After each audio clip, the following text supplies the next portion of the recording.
Okay, we are about to dismantle the most common and honestly the most misleading advice you've ever heard about high blood pressure.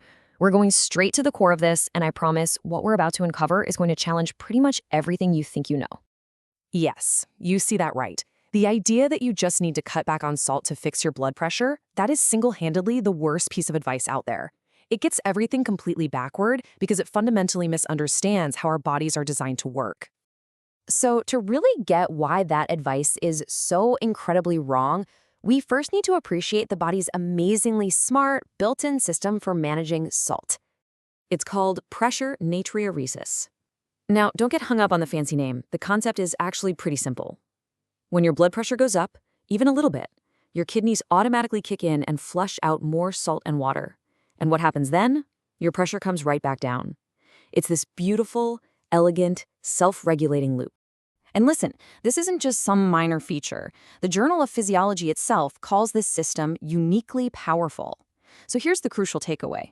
For chronic high blood pressure to even exist, this powerful, natural system has to be broken or seriously impaired. The salt itself isn't the villain here. And believe me, the salt myth is just the tip of the iceberg. It's all part of a pattern of bad advice that keeps us focused on the symptoms instead of the real root cause. Let's knock down a few more of these. Have you ever been told high blood pressure is just in your genes? Well, that is a massive oversimplification. Sure, genetics might give you the blueprint, but it's your lifestyle choices, that's epigenetics, that decide how that blueprint actually gets read. You might have a genetic tendency, but it's often the lifestyle habits you share with your family that pull the trigger. Which brings us to the most common reaction, right? The prescription pad. The advice is so often just, here, take this pill for the rest of your life. But we have to stop and ask a really critical question. Does that pill actually fix what's broken? And the honest answer is no. It mostly just masks the symptom.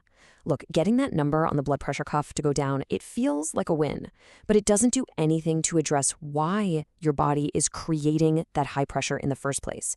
It's literally like turning off a shrieking fire alarm while the house is still on fire. And what about that classic piece of advice? Oh, don't worry about it. It's not that high. Well, let's be really clear.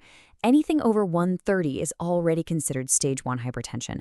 And if you ever hit 180, that's a hypertensive crisis. That's a medical emergency. Now, we don't want to stress about it because stress raises blood pressure, but we absolutely cannot ignore these numbers. They're an important signal. Okay, so if it's not the salts, not just our genes, and not just bad luck, what are the real drivers? This is where we get to the absolute heart of the problem. It turns out there are two main categories of hidden causes. Here they are, the two big culprits. On one side, you've got metabolic issues, and the main driver there is insulin resistance. On the other side, you've got a neurological cause, a body that is basically stuck in a state of chronic stress, that constant fight or flight mode. Let's dig into that neurological side for a second. When your brain perceives a constant threat, and it doesn't care if that's a work deadline, rush hour traffic, or just constant worry, it keeps your body's emergency system switched on 24/7. And that is a state your body was never, ever designed to be in long term. And here's what that chronic stress actually does inside you. It kicks off this whole hormonal chain reaction. Your nervous system tells your kidneys to release something called renin, which leads to other hormones that constrict your blood vessels. And this is the key part. They tell your kidneys to hold on to sodium. Your body is literally overriding its natural salt release system because it thinks you're in a constant emergency.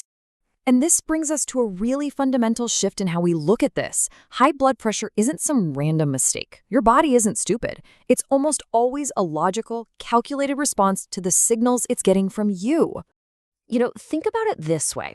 When you exercise, what do your muscles start screaming for? More fuel, more oxygen, right? Your body has to find a way to deliver those resources, and fast. And what's the solution? Increasing blood pressure. It's a temporary, logical, and totally necessary adaptation to meet that demand. The real problem starts when your body thinks it needs to be in that high-demand emergency state all the time, thanks to things like chronic stress or a broken metabolism.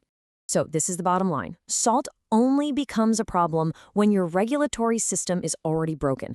Things like insulin resistance, they actually damage your kidneys and blood vessels, making it harder for them to do that pressure natriuresis thing we talked about. Once that system is broken, yeah, salt can make the symptom worse, but it was never the root cause of the problem.